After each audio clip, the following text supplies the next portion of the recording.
Donc ce qu'on va regarder, comme je le disais là maintenant, c'est un rêve qui est un rêve personnel, un rêve de trauma financier transgénérationnel, donc qui concerne un traumatisme familial lié à l'argent.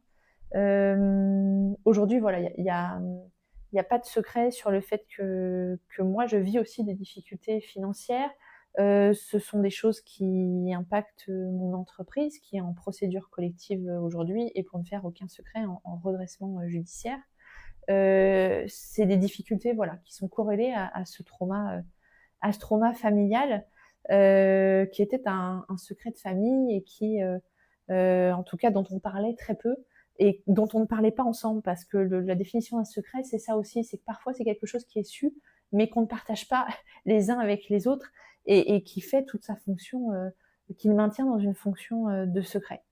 Euh, donc voilà, l'idée c'était de vous partager aussi, par rapport moi à la capacité que j'ai aujourd'hui d'en parler avec un certain recul émotionnel et puis aussi psychologique. Voilà, c'est une étape de ma vie que je traverse, qui est certes difficile, mais en tout cas que j'ai envie de transformer du mieux possible, pour le bien-être de mon entreprise, de ma vie privée, et pour en faire un truc très très chouette et une source d'inspiration et de, j'allais dire respiration, mais aussi je crois, et une source d'inspiration et de réparation. Et puis ouvrir aussi le champ, parce que je crois que tant que j'étais amnésique sur les traumas financiers qui étaient finalement les miens, je crois que je pouvais pas accueillir les traumas financiers des patients totalement, en fait. Je pense que je me mentais à moi-même. Donc je pouvais accompagner les deuils, je pouvais accompagner les violences sexuelles, mais il y avait des trucs où, au niveau financier, je voyais bien que ça bloquait. Donc voilà, l'idée, c'est aussi d'être en transparence et d'avoir cette authenticité de thérapeute-là dans, encore une fois, ce que je peux vous partager. Euh, donc voilà, le rêve, c'est le suivant. C'est un rêve, vous allez voir, que j'ai fait au moment où j'ai commencé vraiment à regarder ce secret-là de famille, vraiment à plonger dedans, et à commencer du coup à en parler avec ma famille, à mettre des mots, à assumer en fait ce que je vivais, à la différence de mes ancêtres qui eux avaient pas assumé de la même manière, ou pas assumé tout court, aux yeux du monde, ou au sein de la famille, et où il y avait des non-dits, des secrets, et où assumer était en tout cas quelque chose de vital et de fondamental concernant ma situation. Voilà, vous allez voir qu'il y a plein de choses qui rentrent en ligne de compte. À noter aussi que le financier, toujours, les traumas financiers, les soucis financiers, sont toujours liés aux abus sexuels. Hein. Toujours. Et vous allez voir à quel point aussi là, il y a quelque chose qui est lié. Le rêve est le suivant. Je suis dans une sorte d'hôtel-restaurant. Je ne sais pas bien, mais je me sens très liée à ce lieu qui demande à être dépoussiéré et réinvesti. C'est très ancien. J'ai un album photo sous les yeux avec des personnes, des hommes, des femmes, qui ont été les responsables de ce lieu. C'est comme une boussole, donc ces gens, hein, un indicateur de l'histoire du lieu, comme des fantômes du passé. Ils sont tous à la même place, assis derrière un bureau comme un secrétaire, derrière un comptoir de règlement à faire la comptabilité de l'entreprise. Leur teint est grisâtre, ils sont pas très en forme. Ma comptable est là, elle aussi. Son teint est terne, mais elle a quelque chose de plus lumineux que les autres, qui ressort d'elle. Ses cheveux, peut-être. Elle a plus de couleurs, on dirait. Je vois les générations défiler sur l'album photo jusqu'à aujourd'hui. Et je réalise que pour que ce soit possible, pour que leur présence soit possible, parce que ça paraît si réel, c'est qu'on a dû inventer une machine à remonter le temps pour prendre contact avec eux. Je trouve ça incroyable et je suis émue. Alors ce rêve, c'est forcément, et vous devez l'entendre dans ma voix, un rêve qui est important pour moi, et forcément qui m'évoque en lisant encore de l'émotion, parce que on voit en fait, on voit le rêve qui est un rêve, on voit tout dans ce rêve.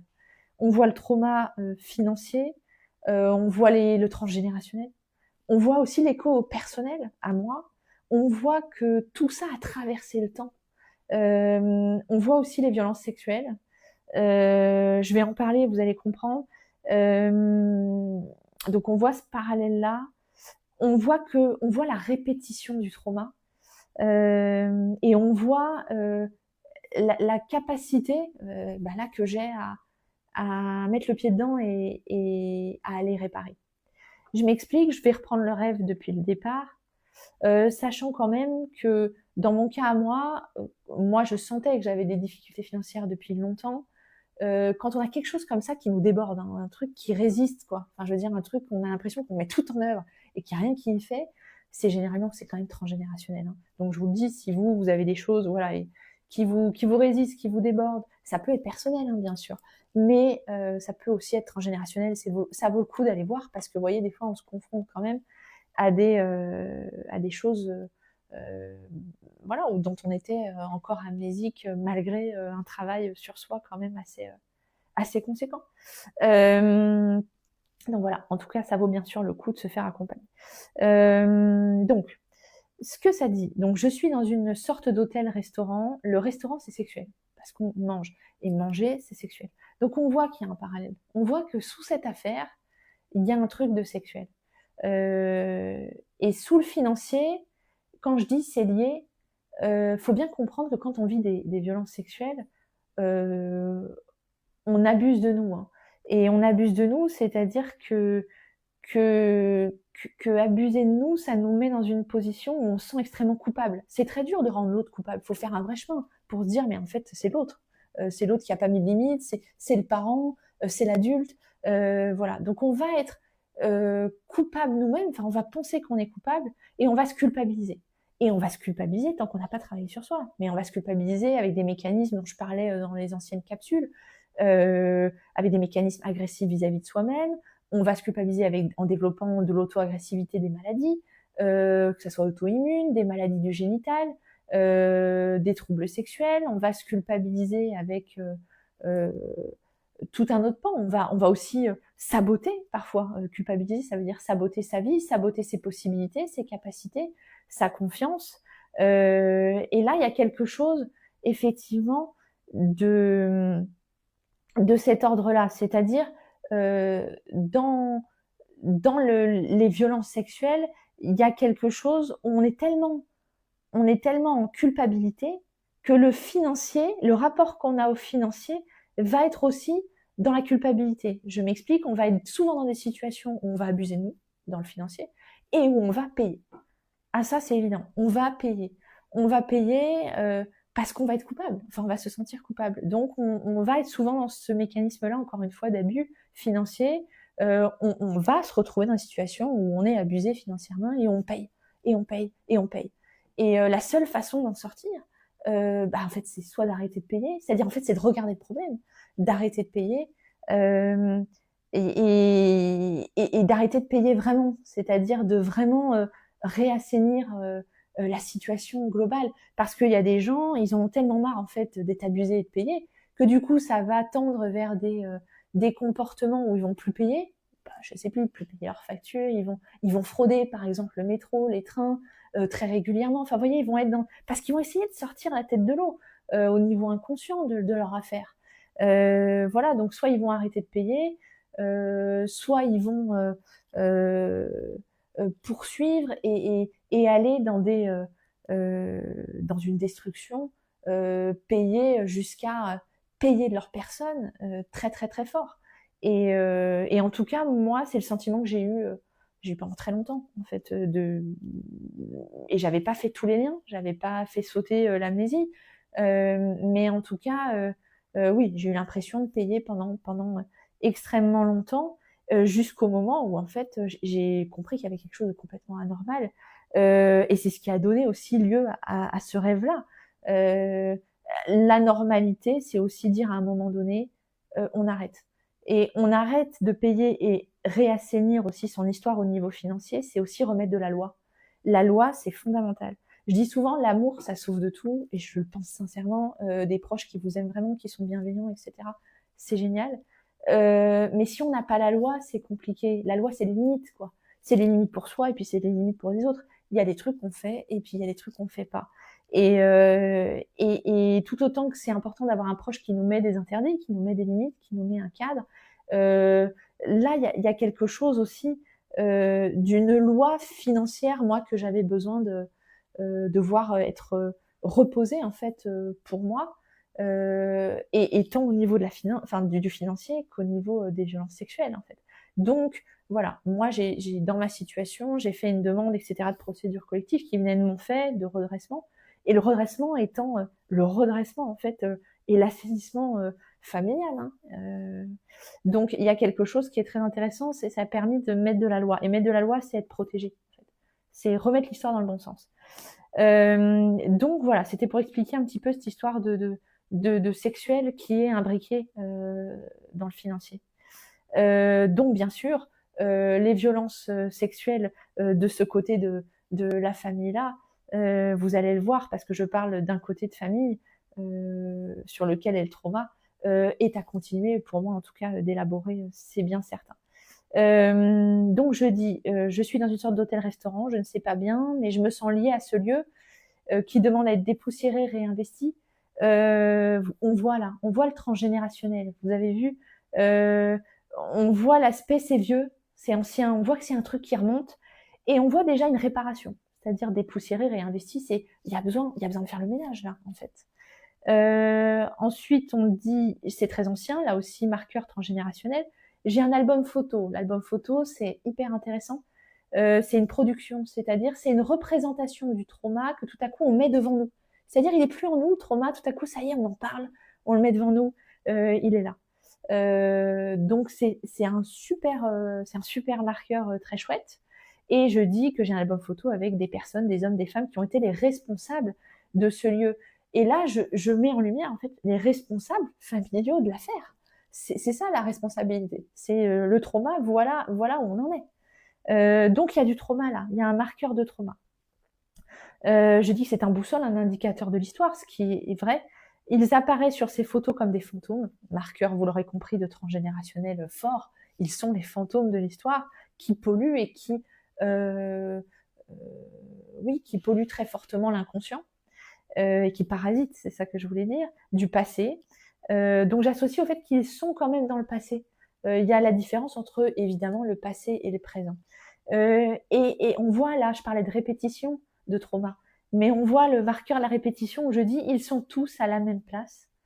Il y a eu une répétition de génération en génération, c'est-à-dire personne n'a bougé de sa place pour se questionner et se dire mais il y a peut-être un problème les gars quelque part. Ils sont sur un bureau comme un secrétaire et là vous avez vu le marqueur du secret quand même, taire le secret, secrétaire le mot, voilà, est tourné à l'envers. Donc on voit le marqueur du secret derrière un comptoir à règlement. Le règlement, c'est aussi le règlement de compte, hein, voilà. C'est aussi le fait de vouloir régler l'affaire. Et ils sont là à faire la comptabilité de l'entreprise. Donc on voit bien qu'il y a une histoire financière de comptabilité, ce qui est tout à fait le trauma de ma famille, parce que j'ai un grand-père, voilà, paternel qui a vécu, qui avait beaucoup de dettes, qui a vécu une liquidation judiciaire suite à une entreprise individuelle et qui a eu beaucoup de mal à en parler dans la sphère de la famille. Je pense beaucoup de mal à en parler aussi autour de la sphère familiale et où le fait d'assumer ça a été très compliqué. Et puis il y a eu quelque chose aussi dans l'histoire de quelque chose de très abusif par rapport à lui, où je pense que lui aussi a payé énormément de choses, jusqu'à un moment être dévoré finalement par ses dettes, sans autre choix finalement que de liquider. Et là, on voit bien qu'il y a certainement eu à payer énormément de sa personne, parce que quand on n'a pas de choix, on subit très fort, et, et on donne forcément de sa personne, et comme je disais tout à l'heure, donner sa personne, ok, mais dans une juste mesure, et surtout pour combattre, et pas à nouveau pour être abusé, en fait. Sinon, c'est que c'est compliqué de transformer ça. Voilà. Donc en tout cas, l'idée pour moi, c'était de faire différent de ceux qui m'ont précédé, et déjà d'être actrice et de beaucoup moins subir et d'acter,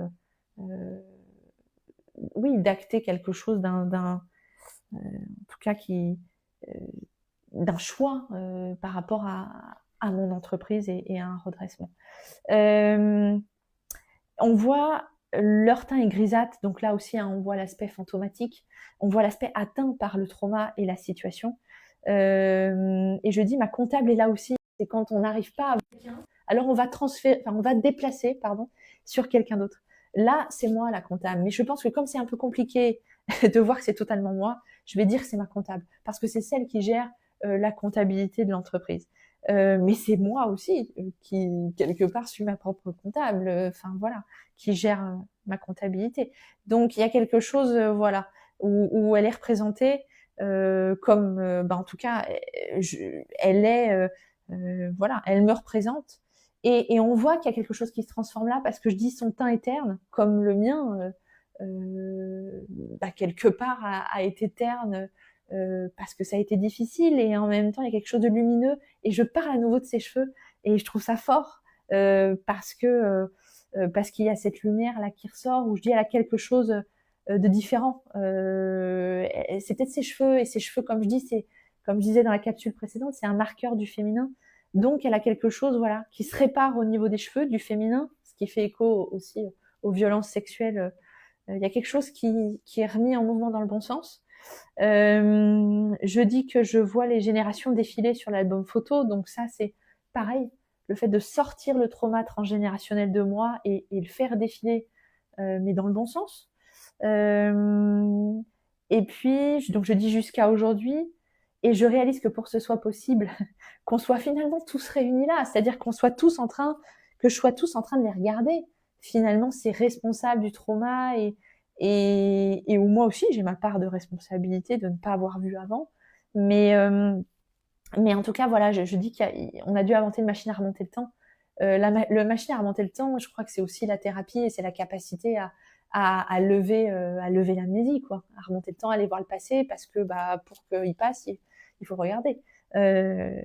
Voilà. Et puis pour prendre, je disais, pour pouvoir prendre contact avec eux, c'est aussi la nécessité de les regarder et de s'y confronter, et que je dis que je trouve ça incroyable et que je suis émue, forcément. Donc voilà, donc en tout cas je disais que c'était, voilà, que j'avais été émue, et je trouvais ça incroyable, à la hauteur du combat que j'ai mené pour regarder tout ça. Voilà, et en tout cas j'espère que ça aura été aussi inspirant pour vous. Et puis on se retrouve dans une prochaine capsule avec d'autres histoires de vie et d'autres partages.